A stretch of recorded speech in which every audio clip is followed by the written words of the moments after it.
ओडिशा के बालासोर में ट्रेन हादसा हुआ और इस हादसे ने पूरे देश को झकझोर दिया।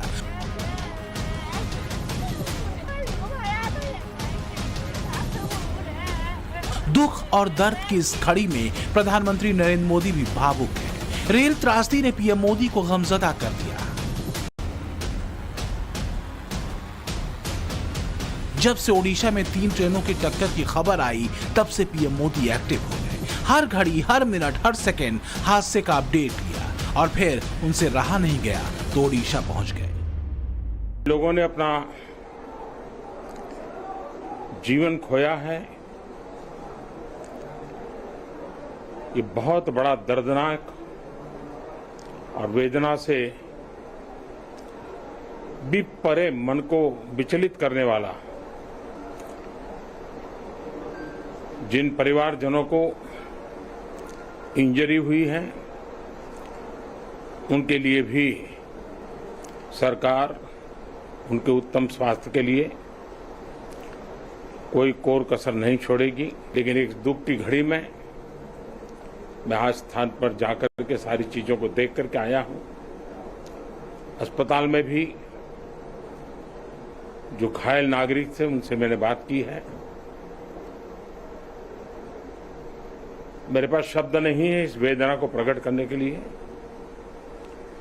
लेकिन परमात्मा हम सबको शक्ति दे कि हम जल्द से जल्द इस दुख की घड़ी से निकले। हादसे का मंजर शब्दों में बयां नहीं किया जा सकता, इसलिए पीएम मोदी के शब्द बहुत भारी हैं। उन्होंने ग्राउंड जीरो पर करीब से मुआयना किया और अधिकारियों से समझा कि आखिर कैसे कोरोमंडल एक्सप्रेस का मेन लाइन वाला सिग्नल ऑफ कर दिया गया, जिसके बाद मालगाड़ी से टकराते ही उसका इंजन कई फीट ऊपर हवा में उछल गया। पीएम मोदी ने पूरी डिटेल बारीकी से समझी और उसके बाद दोषी के खिलाफ सख्त एक्शन लिए जाने का भरोसा भी दिया। जो परिजन हमने खोए हैं वो तो वापस नहीं ले पाएंगे, लेकिन सरकार उनके दुख में, उन परिजनों के दुख में उनके साथ है। सरकार के लिए ये घटना अत्यंत गंभीर है। हर प्रकार की जांच के निर्देश दिए गए हैं और जो भी दोषी पाया जाएगा उसको सख्त से सख्त सजा हो, उसे बख्शा नहीं जाएगा। पीएम का निर्देश है, इसलिए लापरवाही और साजिश दोनों के एंगल से जांच शुरू हो गई है। इस बात पर भी जोर दिया गया है कि जिस तरह 20 घंटे के भीतर रेस्क्यू ऑपरेशन पूरा किया गया, ठीक उसी तरह जल्द ट्रैक को बहाल किया जाए। प्रधानमंत्री मोदी ने इस दौरान अथाह दुख में डूबे परिवार वालों को हिम्मत बंधाई। घायलों का हालचाल जाना चेहरे की बेचैनी बता रही है कि पीएम मोदी साल के सबसे बड़े रेल हादसे पर बहुत व्यथित हैं। यहाँ के नागरिकों का भी हृदय से अभिनंदन करता हूं, क्योंकि उन्होंने इस संकट की घड़ी में, चाहे ब्लड डोनेशन का काम हो, चाहे रेस्क्यू ऑपरेशन में मदद की बात हो, जो भी उनसे बन पड़ता था करने का प्रयास किया है। खास करके इस क्षेत्र के युवकों ने रात भर मेहनत की है। मैं इस क्षेत्र के नागरिकों का भी आदरपूर्वक नमन करता हूं कि उनके सहयोग के कारण ये खुशियां छिन गई। अपनों पर मुसीबत का पहाड़ टूटा तो देश के प्रधान सेवक ने अपना धर्म निभाया। दिल्ली से बालासोर के रास्ते प्रधानमंत्री नरेंद्र मोदी ने 3 बार फोन किया। पीएम ने पहले रेल मंत्री से बात की, फिर बालासोर पहुंचते ही स्वास्थ्य मंत्री को फोन किया। इसके बाद कैबिनेट सचिव राजेश गौबा को भी पीएम ने फोन लगाया। प्रधानमंत्री ने हर संभव और जल्द जरूरतमंद सुविधाएं मुहैया कराने का निर्देश दिया। पीएमओ के अफसरों के मुताबिक कटक रवाना होने के बाद भी पीएम हर सेकंड अपडेट लेते रहे। वीरे अब अपने बाप में पूरी कहानी जो है इस रेल एक्सीडेंट की बयां करती है। देखिए किस तरीके से जो ट्रेन है इसके परखच्चे उड़े हुए आपको दिखाई देंगे। आगे से लेकर पीछे तक जो बोगी है वो पूरे तरीके से सपाट हो गई है। इतना जोरदार ये एक्सीडेंट था। जरा कल्पना कीजिए उन लोगों की जो इस पूरे बोगी के अंदर फंसे होंगे। जरा कल्पना कीजिए उन माता पिता की जिनके बच्चे इस ट्रेन के अंदर फंसे होंगे। जरा कल्पना कीजिए उन दोस्तों की जिनके दोस्त जो है वो यहाँ पे फंसे होंगे।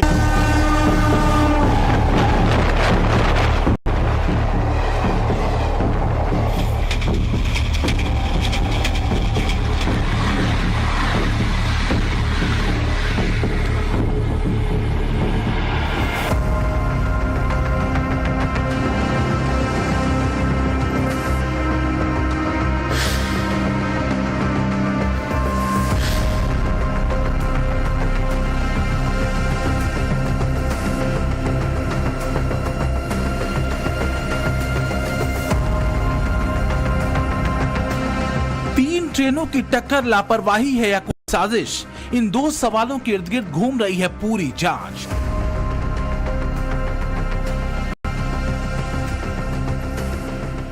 क्योंकि रेल मंत्रालय की जो शुरुआती जांच रिपोर्ट सामने आई है उसमें हादसे की वजह तो बताई गई, मगर इनसाइड स्टोरी का इंतजार है।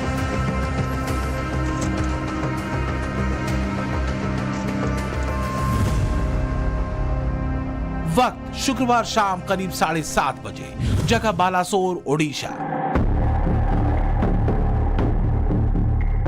जिस जगह हादसा हुआ वहां 4 ट्रैक हैं, 2 गाड़ियों के आने जाने के और 2 लूप लाइन जिन पर मालगाड़ियों को खड़ा किया जाता है। कोरोमंडल एक्सप्रेस को मेन लाइन के ट्रैक का ग्रीन सिग्नल दिया गया। जैसे ही ट्रेन सिग्नल से कुछ दूरी पर थी तभी सिग्नल रेड हो गया। इसके बाद कोरोमंडल एक्सप्रेस उस लूप लाइन की तरफ बढ़ गई जहां पहले से मालगाड़ी खड़ी थी। नतीजा जोरदार हादसा हुआ और 21 बोगियां चपेट में आ गई। इसी दौरान मेन लाइन के डाउन ट्रैक पर यशवंतपुर हावड़ा ट्रेन गुजर रही थी। इस ट्रेन की आखिरी 2 बोगी कोरोमंडल एक्सप्रेस के 3 डिरेल हुए डब्बों से टकराई।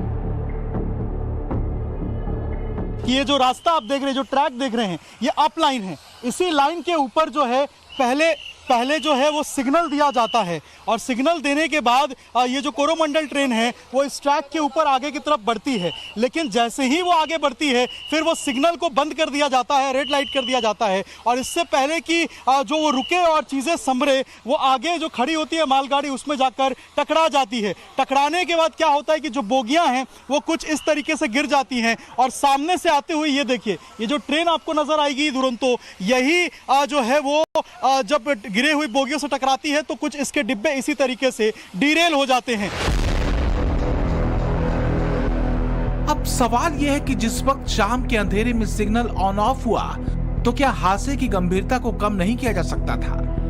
तो इसकी एक वजह ट्रेनों की रफ्तार भी बताई जा रही है। हादसे के वक्त कोरोमंडल एक्सप्रेस की रफ्तार 120 किलोमीटर प्रति घंटा थी और यशवंतपुर हावड़ा ट्रेन की स्पीड 125 किलोमीटर प्रति घंटा।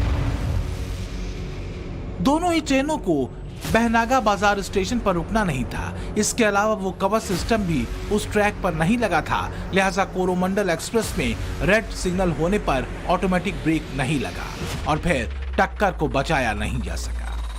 इतना जोर टकराती है कि इसके कुछ डिब्बे जो हैं वो डीरेल हो जाते हैं और डीरेल होने के बाद दूसरे ट्रैक पे जो है वो नजर आते हैं। देखिए ये जो दूसरा ट्रैक है, पीछे कोशिश करेंगे, ये जो आप देख रहे हैं ये जो बोगी गिरी हुई है ये दूसरे ट्रैक पे कुछ इसी तरीके से आपको नजर आएगा। कुछ इसी तरीके से दूसरे ट्रैक के ऊपर ये बोगी गिर जाती है और जब ये ट्रेन सामने से, आप देखिए ये ट्रेन सामने से, पीछे दिखाने की कोशिश करूंगा कि ये ट्रेन जब दुरंतो सामने से आती है उस तरफ तो इसी ट्रैक पे गिरे हुए कोरोमंडल के डिब्बों से टकराती है और इसकी जो लास्ट की 2 बोगियां हैं वो डीरेल हो जाती है।